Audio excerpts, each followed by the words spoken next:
Hello and welcome. Today we are uncorking one of the world's most incredible wine regions. And we're not just doing a simple tasting. Nope. Think of this as your own personal guided tour deep into the history, the land, and really the soul of Chile's most famous valley. Okay, let's get into it. This quote just sets the stage perfectly. It's a journey, for sure. We're going to explore how those massive Andes Mountains and that cool Pacific breeze literally come together to create this unique character that you can actually taste in every single glass of Maipo wine. So, to really get Maipo, we have to start at the very beginning. Because this isn't just any wine region, it's the historical heart of the entire Chilean wine industry. Its story is the story of Chilean wine. Just look at this timeline. It charts this amazing path from, simple necessity all the way to global fame. It kicked off way back in the 16th century with Spanish colonists planting some basic grapes. But the real game changer was the 19th century, when all these classic French varieties showed up. And then, and this is a huge twist of fate, a plague called phylloxera totally wiped out Europe's vineyards. But Chile, it was protected by its natural barriers, so it became this kind of living museum for these original French vines. That piece of history is what set the stage for its stardom today. So what is it that gives Maipo wines that signature taste? Well, the secret, it's in the land itself. The French have a word for it, terroir. And in Maipo, it's a story of geography, where two massive natural forces are shaping every single grape. Let's just quickly break this term down, because it's super important. Terroir isn't just about the dirt. It's the whole personality of a place. The climate, how the land slopes, the sun, everything. It's like the unique fingerprint that nature gives to a wine, making it impossible to copy anywhere else in the world. And in Maipo's terroir story, you've got two main characters. On one side, you have the incredible Andes Mountains. They send cool air down at night, which creates this huge temperature swing between day and night.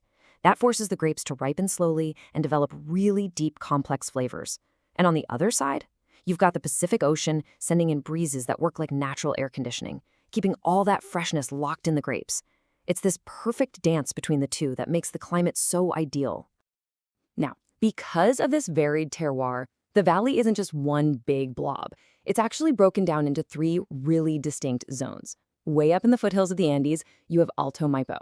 The high altitude and stony soils there produce these world-class, super elegant Cabernet Sauvignons. Then, in the middle, you've got Maipo Medio.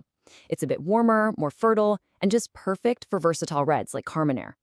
And then, as you get out towards the coast, there's Maipo Costa. That maritime influence creates these amazing, crisp, aromatic white wines. So, same valley, but three totally different wine personalities. All right, so you've got the perfect stage. Now you need some stars to perform, right? Let's talk about the grapes that have found their ultimate home in the Maipo Valley, the true soul of the region. And there is zero question about who the headliner is. It's Cabernet Sauvignon. This is the grape that put Maipo on the global map. It just absolutely thrives in the region's climate and soils, creating red wines that are powerful, elegant, and unmistakably Maipo. So what makes it so special? Well, it's this classic profile right here. You get those deep black fruit aromas, sure, but the real telltale sign of a Maipo cab is that signature note of mint or eucalyptus. It's a direct gift from the terroir. On your palate, it's got this beautiful structure, firm tannins, which just means it can age for years and years, getting better every single time. But Cabernet Sauvignon isn't the only star in the show.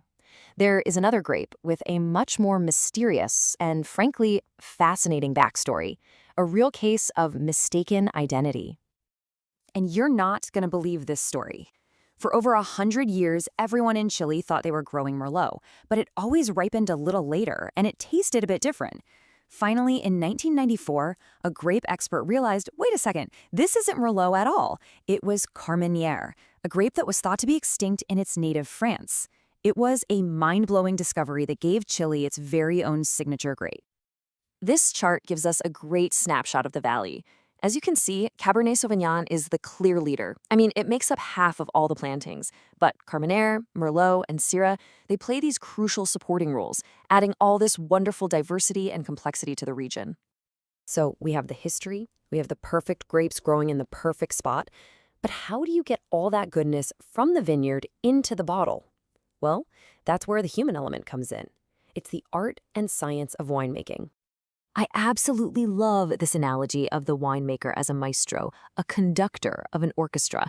Their job isn't to change what nature has given them, it's to guide it, to interpret the unique conditions of each year's harvest, and to just help the grapes express their truest selves.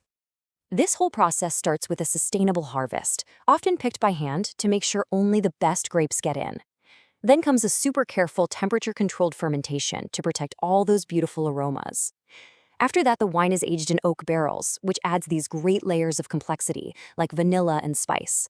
And finally, the maestro conducts the final blend, mixing and matching to create perfect harmony in the bottle. All right, we've covered the history, the land, and the process. Now for the best part, bringing this all home. How can you actually experience the taste of the Maipo Valley for yourself? If there is one word to describe Maipo wines, it's balance. They've got that rich fruit flavor, but it's always matched by this vibrant acidity and a really solid structure. And that amazing balance is what makes them not just delicious to sip on their own, but also fantastic partners for all kinds of food. And here are some classic pairings to get you started. That bold structure of a Maipo Cabernet Sauvignon, it's a perfect match for grilled red meats. The softer, spicier side of Carmenere goes beautifully with things like roasted pork or even some spicy dishes. And hey, if you find a crisp Sauvignon Blanc from the Maipo Costa, you've got to try it with fresh seafood or ceviche. Think of this as your cheat sheet to enjoying these wines to the absolute fullest. So, as we wrap up our journey through the Maipo Valley, I want to leave you with this one thought. We've talked about history, soil, climate, and grapes, but when all those things come together in a glass, are we just tasting fermented fruit? Or are we tasting something more? Are we tasting the soul of a place? That's something to think about the next time you open a bottle from the heart of Chilean wine. Thanks so much for joining me.